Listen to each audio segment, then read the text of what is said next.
thanks for coming along, and Jane's beautiful daughter, Aisling, and the book I think was pretty well inspired by Aisling, I gather from the preface, is going to launch it for her mother tonight. So please give Aisling a very warm welcome. Yay! I just welcome everyone to the launch of Mum's first novel, Letters to Raya.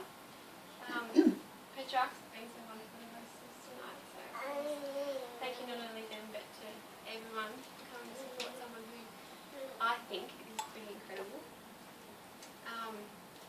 What I should say tonight has been going in the back of my mind for a while. It's not ridiculous how hard it's been.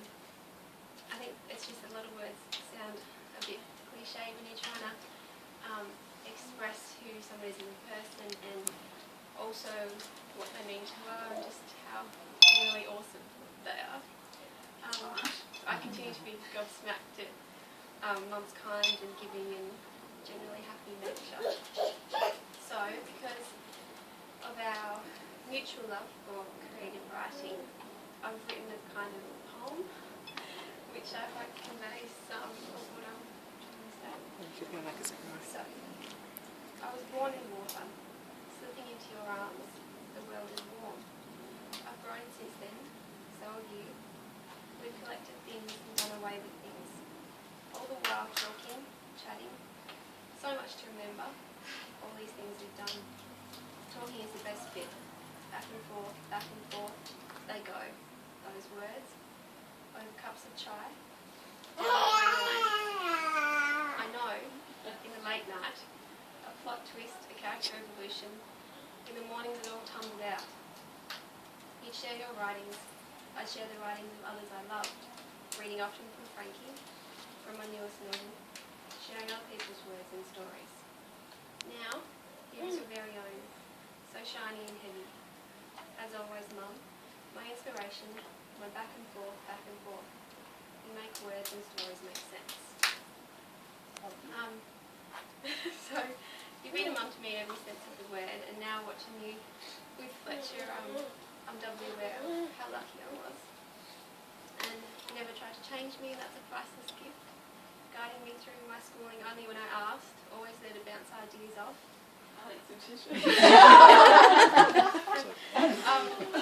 Like this very speech, I always leave things to the last minute. Yeah. And you'd always just put aside a little sigh and dig in with me.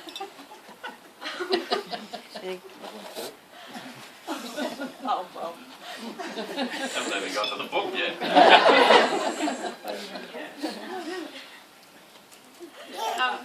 And give me a hand or whatever I need for the moment.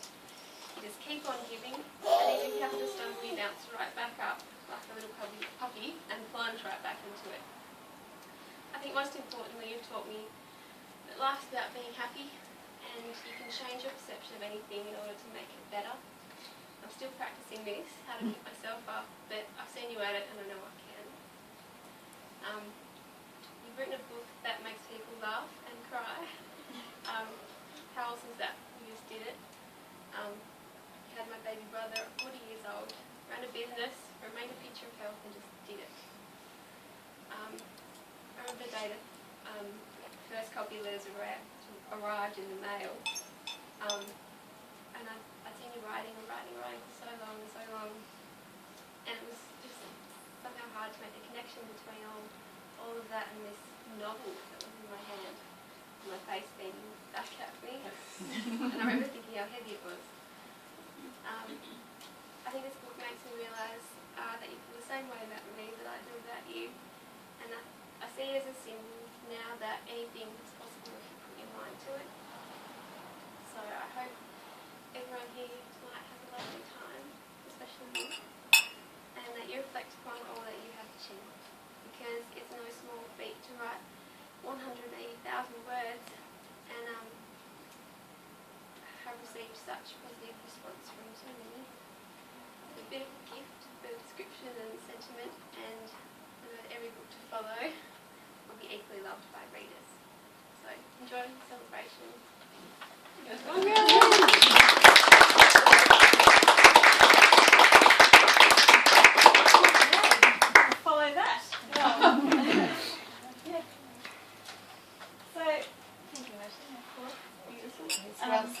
she's always supporting me 100% throughout everything. There's been a lot of stuff, so and thank you, Peter, obviously. Pleasure. Fantastic opportunity. Nervous as hell, but thank you. Well, as I profess to be a writer and not a public speaker, combined with Fletcher being awake a lot of last night, I just will have to read from my notes, so you'll obviously just excuse me because you all love me. It's all good. So how did Letters to Raya eventuate?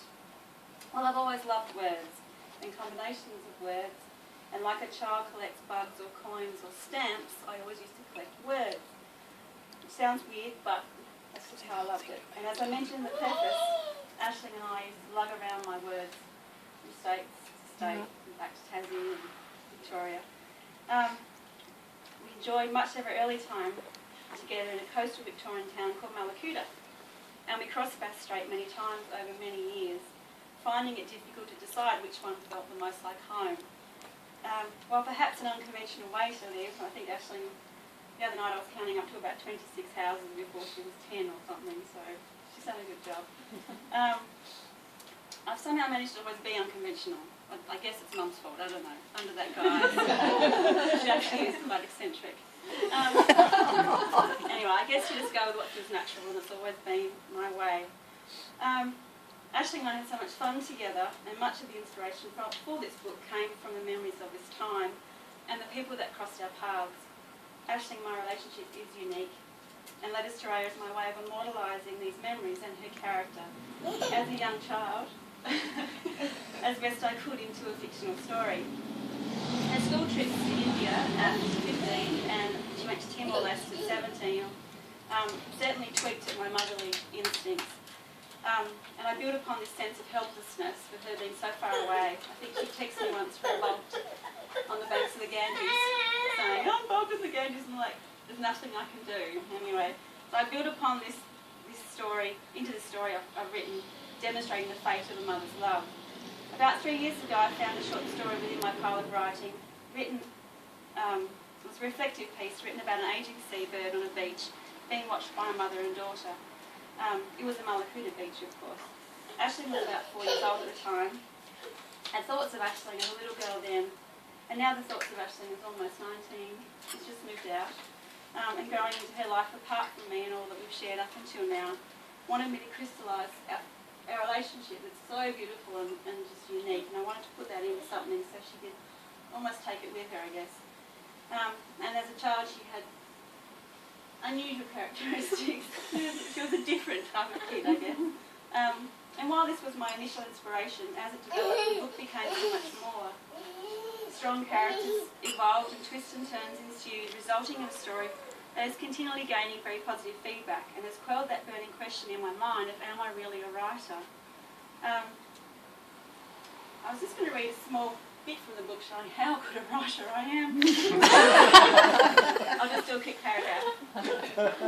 I glance at the holidaymakers in their assortment of RVs parked neatly along the banks of the river, their feet sandy and spirits high. They rinse out their swimmers and string them up like flags, signalling their holiday freedom. Weary children are flung into cold, coin-operated park showers, and one by one and two by two, they return back to their vans, all squeaky clean and shiny once more. They appear all snugly in ankle freezer, flannelette pyjamas and peeled, ill-fitting robes. I imagine Maybelle, which is actually taking the quickest shower possible in order to have some coins remaining to buy her favourite second-hand op-shop buttons of her very favourite hobby. So I just love descriptive writing, and I did have to pull it back a bit because it's a bit tedious to get after a while, but it's my book, so I'll do what I want with it.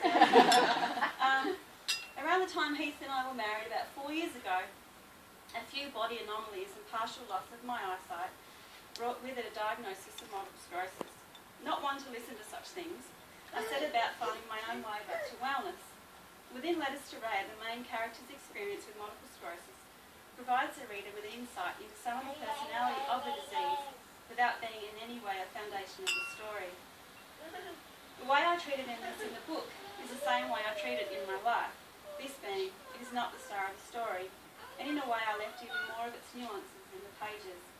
I was so grateful for my eyesight returning and thus being able to write, proving my adage, you can't be sick and happy at the same time. During the writing, Heath and I discovered we were having a baby, who you can hear. I managed to keep at it while dodging in and out of pregnancy tiredness as Fletcher pushed the writing table further and further away as my tummy grew. He kept me company as I wrote, and I feel he is intrinsically linked to this book. Christmas 2011, I thought I was finished. Mum thought I was finished, we all thought I was finished. But I wanted it to be published before Fletcher arrived, and on closer inspection, it needed more work. And another year later, here we are. Throughout this process, my mum Patsy has edited and edited. I'm sure I drove him near crazy with my inattention to detail, but she soldiered on relentless, supporting me in the joy of the unfolding story and the love of such likeable characters. We're on the phone every day going, oh, anyway.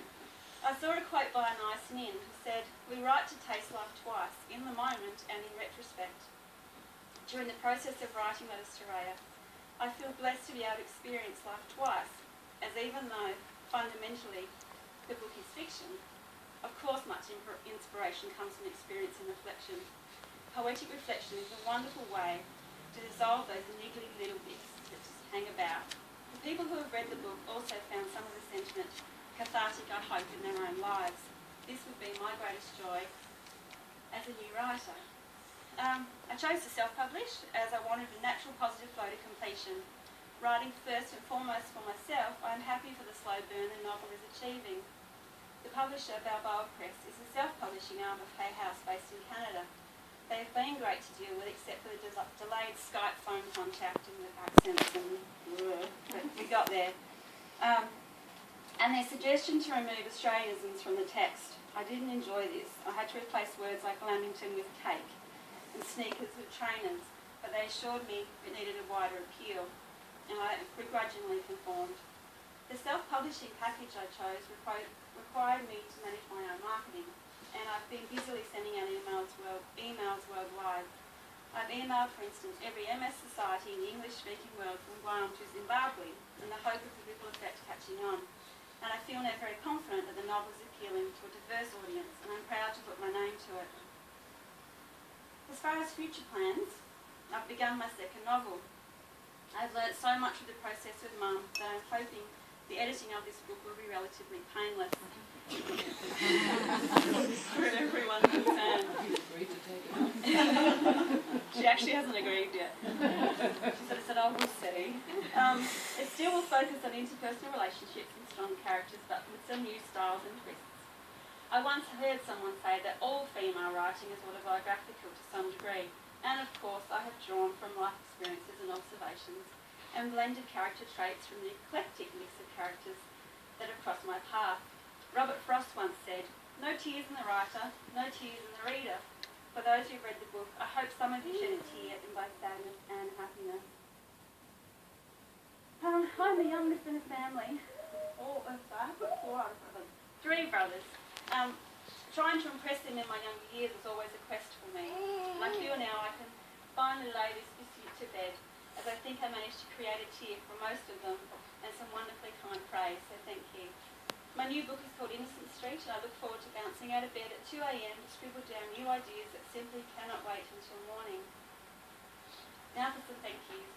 I don't thank my cat Marley, who constantly tried to hold up proceedings by sitting on the keyboard, but I think somehow his feline sixth sense knew I was beginning to write rubbish, so I would usually just take the hint and give up.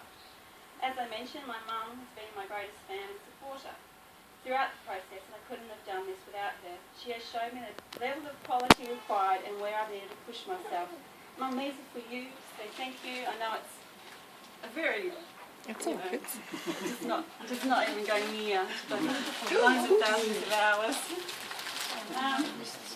Nothing can really do justice to all that you did, so thank you. Now to the 2 most significant men in my life. Okay.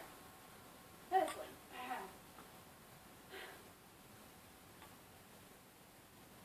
oh my goodness. Thank you to my wonderful husband, who happily supported me and cooked for me on many weekends at the estate while I tucked away in my significant basis. We worked well together to love the Christmas day, while I loved to laugh. I hope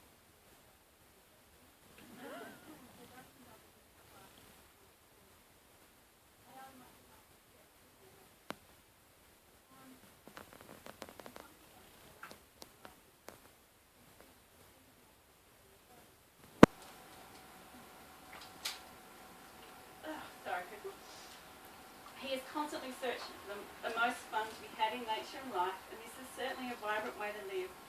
And MS finds it difficult to keep up. I'm just like, it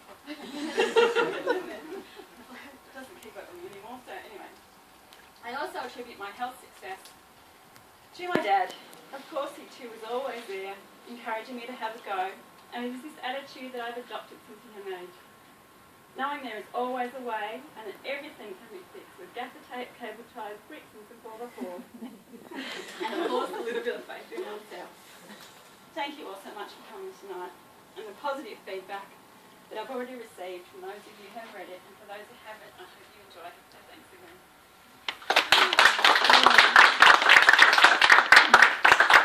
Any questions?